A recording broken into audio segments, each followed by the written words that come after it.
So இன்னொரு தடவை வந்து போட்டு காட்டுறேன். பேசிக் ஷேப் வந்து ரவுண்ட், ஃபுல் ஸ்வர்ல்,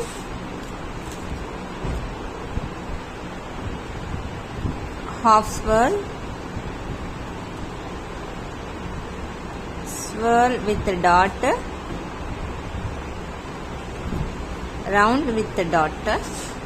So இன்னொன்று full squeeze. ஓகே, ஸோ இதையெல்லாம் வந்து நம்ம டிசைனில் போடும்போது இப்போ ஒரு பாக்ஸில் வந்து ஃபஸ்ட்டு போட்டு ப்ராக்டிஸ் பண்ணோம் அப்படின்னா,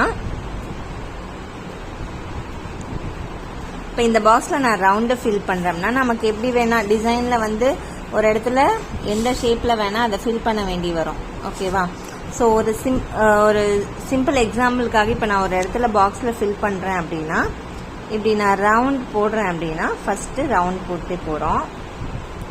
இந்த ரவுண்டு வந்து நம்ம எப்படி போடணும் அப்படின்னா சேம் சைஸு. ஓகேவா? இப்போ நான் பெரும்பாலானவங்க பண்ணுற தப்பு என்னன்னா, இந்த ஒரு கொஞ்சோண்டு இடம் இருக்கு இல்லைங்களா, அந்த இடத்துல என்ன பண்ணுவாங்க, ஒரு ரவுண்டு ஒரு ஃபுல் ரவுண்டை கொண்டு போய் அதுக்குள்ளே போட ட்ரை பண்ணுவாங்க. பண்ணாமல் இவ்வளோ இடத்துல வந்து நமக்கு எவ்வளோ இது இருக்குது, ஒரு ஹாஃப் ரவுண்டு தான் ஃபிட் ஆகும்னா அங்கே ஒரு ஹாஃப் ரவுண்டு தான் போடணும். ஓகேவா? அப்புறம் அதே மாதிரி தான் செகண்ட் லைன் ஸ்டார்ட் பண்ணும்போது ஃபஸ்ட்டு லைனில் போட்டு 2 ரவுண்டுக்கு நடுவில் தான் போடணும்.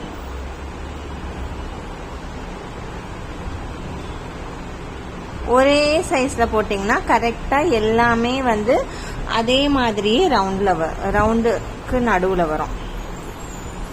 இப்போ இங்கே வந்து ஃபுல்லாக முடிக்க முடியுது இல்லையா, ஆனால் இங்கே வந்து முடியாது. இங்கே வந்து கிட்டத்தட்ட ஒரு 3/4 ரவுண்டு தான் வரும், அது மட்டும்தான் போடணும். இவ்வளோ பெரிய கேப் இருக்குன்னு சொல்லிட்டு நம்மளாம் வந்து ஒரு ஃபுல் ரவுண்டு அங்கே கொண்டு போய் அடிச்சோன்னா தான் அந்த டிசைன் வந்து கொலாப்ஸ் ஆகும். ஒரு ப்ரொஃபஷனல் மெஹந்தி ஆர்டிஸ்ட் போடுற மாதிரியான ஃபினிஷிங் உங்களுக்கு வராது. ஸோ அடுத்த லைன்லையும் இதே தான், இந்த 2க்கும் நடுவில்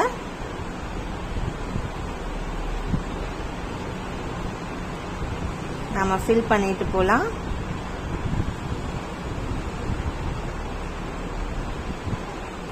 இங்கே கொஞ்சம் தான் லைன் இருக்கு, இதே மாதிரி இங்கேயும் கொஞ்சம் தான் ஸ்பேஸ் இருக்கு. ரொம்ப இம்பார்ட்டன்ட் என்னன்னா இங்கே கீழே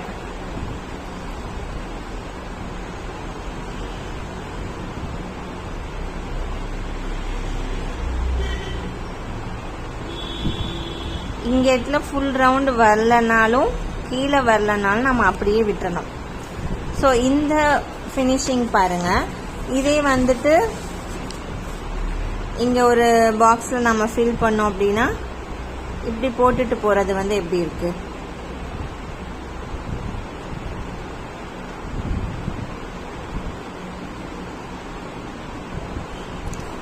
இது நல்லா இல்லை இல்லையா? ஸோ இதுதான் வந்து ஒரு ப்ராப்பர் வே. இது வந்து ரவுண்டுக்கு மட்டும் கிடையாது, எல்லா டிசைனுக்கும் வந்து இதுதான் வந்து கரெக்ட். இப்போ இதில் நான் ஃபில் பண்ணியிருக்கேன் பாருங்க. ஸோ இது ரவுண்டு, இது swirl with dot, round with dot.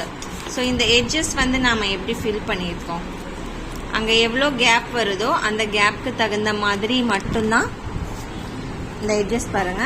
எங்கே வந்து கேப் வருதோ அந்த மாதிரி தான் வந்து நம்ம ஃபில் பண்ணியிருப்போம். இது மாதிரி தான் நாம் வந்து ஃபில் பண்ணோம். இந்த ரெக்கார்ட் ஒர்க் எப்படி பண்ணணும்னு உங்களுக்கு தெரிஞ்சுக்கணும்னு ஆசையாக இருந்துச்சுன்னா எனக்கு கமெண்ட் பண்ணுங்கள். நான் ரெக்கார்ட் நோட் வந்து எப்படி இருக்கணும்னு சொல்லிட்டு ஒரு தனி வீடியோ அதுக்கு பண்ணுறேன்.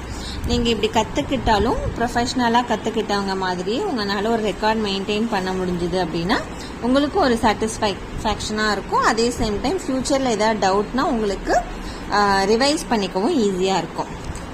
ஓகே, ஸோ எல்லா டிசைனும் நம்ம எப்படி போடுறோம் பார்த்துட்டோம். இன்னொரு மிஸ்டேக் என்ன பண்ணுவோம் அப்படின்னா, இப்போ ரவுண்டு வித் டாட் போடுறோம் இல்லையா, அது வந்து ரவுண்ட் போட்டு டாப்பில் நாம் வந்து டாட் வைப்போம். ஆல்மோஸ்ட் ஒரு ரிங்கு மாதிரி இருக்கும். இப்போ என்னன்னா இப்படி டாப்பில் வராமல் இல்லை நம்ம ஒரே இதில் தான் போட்டோம்னா இப்படி கூட வைக்கலாம். ஆனால் வந்து என்ன பண்ணுவோம் அப்படின்னா ஒரு ஃபாஸ்ட்டாக போட்டு போகும்போது இப்படி சைடில் போயிடும். கரெக்டாக டாப் இல்லாமல் இந்த சைடோ அந்த சைடோ வந்து அந்த டாட் போயிடும். அப்படி போகக்கூடாது. கரெக்டாக டாப்பில்.